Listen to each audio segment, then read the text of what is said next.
Assalamualaikum warahmatullahi wabarakatuh. Sebelumnya, perkenalkan saya Muhammad Ali Gufron dan rekan saya Anissa Febrianti yang pada kesempatan hari ini ingin mempresentasikan terkait akuntansi dasar. Oke, selanjutnya yaitu terkait pembahasan yang pertama yaitu pengertian akuntansi dasar. Dalam hal ini menurut pandangan ahli ada 3 yang akan kami paparkan. Yang pertama yaitu Horgen dan Harrison pada tahun 1989 yang menjelaskan bahwa akuntansi merupakan suatu sistem yang mengukur aktivitas-aktivitas bisnis, memproses ke dalam laporan-laporan dan mengkomunikasikan kepada pengambilan keputusan. Yang kedua menurut Huygens, Keiso, dan Kell tahun 1995 mengatakan akuntansi adalah suatu proses yang terdiri dari 3 aktivitas, yaitu mengidentifikasi, mencatat, dan mengkomunikasikan kegiatan ekonomi dari suatu organisasi kepada pihak-pihak yang berkepentingan atas informasi tersebut. Sedangkan yang ketiga yaitu menurut American Accounting Association atau yang disebut sebagai AAA yang menjelaskan bahwa akuntansi adalah proses identifikasi, pengukuran, dan penyampaian informasi ekonomis untuk memungkinkan pembuatan pertimbangan-pertimbangan dan pengambilan keputusan yang jelas dan oleh pemakai informasi tersebut. Sehingga dengan demikian dapat disimpulkan bahwa akuntansi ini adalah suatu sistem atau proses yang melibatkan pengukuran, pencatatan, dan penyampaian informasi ekonomis mengenai aktivitas bisnis suatu organisasi kepada pengambil keputusan dengan tujuan memungkinkan pertimbangan dan pengambilan keputusan yang jelas. Nah, sejarah singkat akuntansi yaitu muncul terkait pemikiran tentang akuntansi itu sudah mulai peradaban kuno di Cina, yaitu pada masa Yunani dan Mesir. Nah, catatan-catatan dalam akuntansi pada mulanya ditujukan untuk menelusuri biaya-biaya tenaga kerja dan biaya bahan-bahan yang dipergunakan untuk pembuatan bangunan-bangunan seperti piramid-piramid. Seiring berjalannya waktu, akuntansi mulai diakui sebagai disiplin ilmu tersendiri.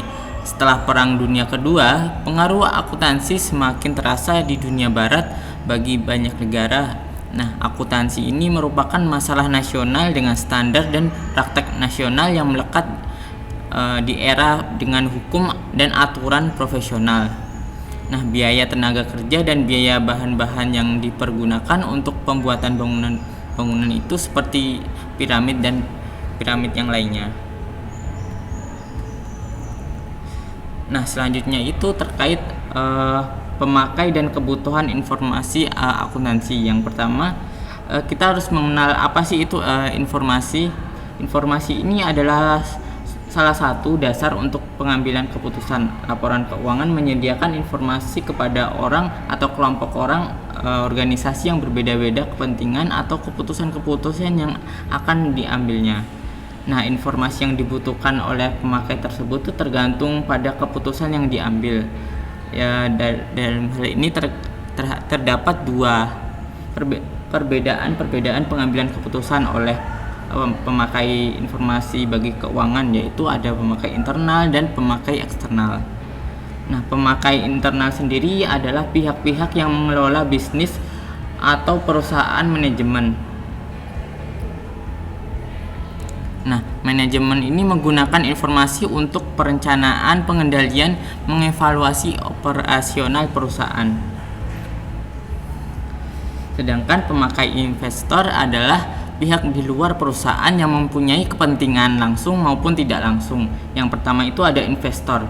Nah, penanam modal membutuhkan informasi akuntansi untuk membantu menentukan apakah harus membeli, menahan, ataupun menjual investasinya. Nah, selanjutnya karyawan.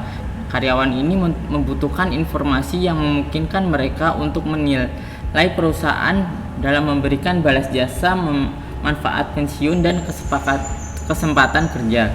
Yang ketiga yaitu ada pemberian pinjaman.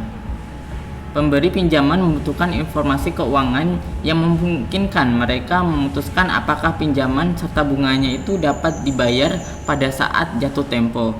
Nah, selanjutnya itu ada pemasok dan kreditur lainnya. Nah, pemasok dan kreditur lainnya itu juga membutuhkan informasi yang memungkinkan mereka untuk memutuskan apakah jumlah terhutang akan dibayar pada saat jatuh tempo dan kemungkinan keberlangsungan hidup perusahaannya bagi pemasok utama. Lalu ada pelanggan. Nah, pelanggan ini juga membutuhkan informasi keuangan mengenal keberlangsungan hidup perusahaan, terutama kalau keberlangsungan hidup perusahaannya itu tergantung pada perusahaan lain. Nah, selanjutnya ada pemerintah. Pemerintah itu juga membutuhkan informasi keuangan untuk kebijakan alokasi sumber daya, mengatur aktivitas perusahaan, menetapkan kebijakan pajak, dan sebagai dasar untuk menyusun statistik pendapatan nasional dan statistik lainnya. Yang terakhir itu ada masyarakat. Nah, masyarakat ini memerlukan laporan keuangan dapat membantu sebagai penyedia informasi ataupun kecenderungan dan perkembangan terakhir kemakmuran perusahaan serta rangkaian aktivitasnya. Nah, profesi apa saja sih yang terdapat dalam akuntansi? Yang pertama itu ada akuntansi manajemen. Akuntansi manajemen ini adalah akuntan yang bekerja dalam suatu perusahaan atau organisasi tertentu. Nah, selanjutnya itu ada akuntan publik. Nah, akuntan publik ini sering dikenal sebagai akuntan yang sifatnya itu independen, memberikan jasa-jasanya atas dasar pembayaran tertentu. Nah, selanjutnya itu ada akuntan pemerintah. Nah, akuntan pemerintah ini yang biasa bekerja di instansi-instansi pemerintah seperti departemen ataupun BPKP ataupun BPK. Nah, yang terakhir ada akuntan pendidik. Akuntan pendidik ini adalah akuntan yang bertugas dalam pendidikan akuntansi, yaitu mengajar, menyusun kurikulum pendidikan akuntansi, dan melakukan penelitian di bidang akuntansi. Materi selanjutnya adalah mengenai bidang-bidang akuntansi. Berdasarkan bidang jasa yang diberikan, dibagi menjadi dua, yaitu akuntansi publik dan juga akuntan intern. Akuntansi publik memberi jasa yang pertama adalah auditing. Auditing adalah pemeriksaan secara bebas laporan yang dihasilkan oleh akuntansi keuangan untuk menjamin bahwa laporan tersebut wajar dan dapat dipercaya. Yang kedua adalah akuntansi perpajakan. Akuntansi perpajakan menyusun laporan akuntansi yang digunakan tujuan perpajakan yang mempunyai tujuan mematuhi peraturan perpajakan dan meminimalkan jumlah pajak yang harus dibayar.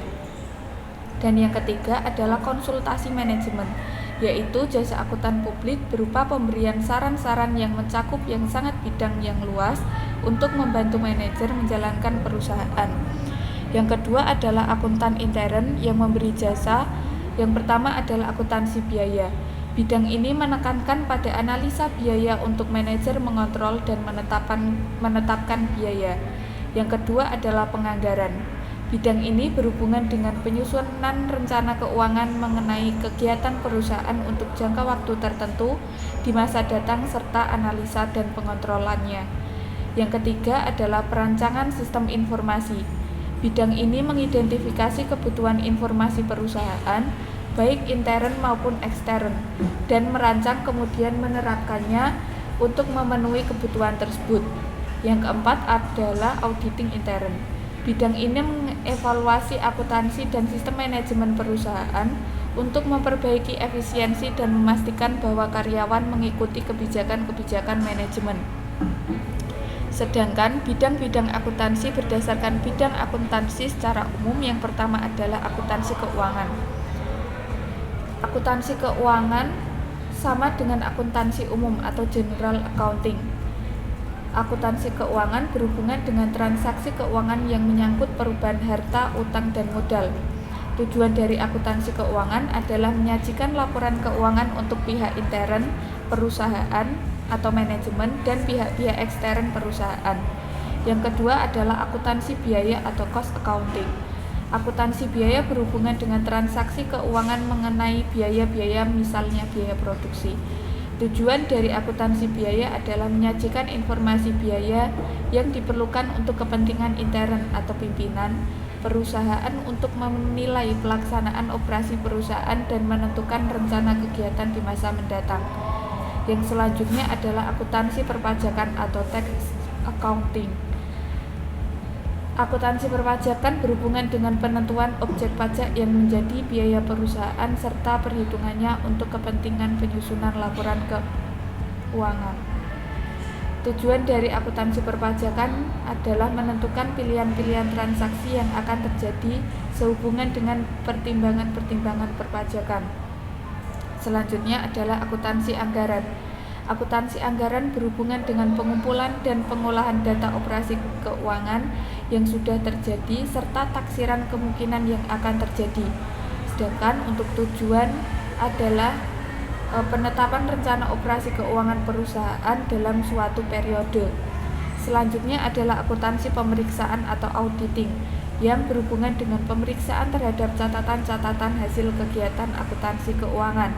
Sedangkan untuk tujuan akuntansi pemeriksaan adalah menguji kelayakan laporan keuangan yang dihasilkan akuntansi keuangan. Selanjutnya dan yang terakhir adalah akuntansi pemerintah atau biasa disebut government accounting. Akuntansi pemerintahan berhubungan dengan masalah pemeriksaan keuangan negara atau sering disebut administrasi keuangan negara. Materi selanjutnya adalah asumsi dasar akuntansi.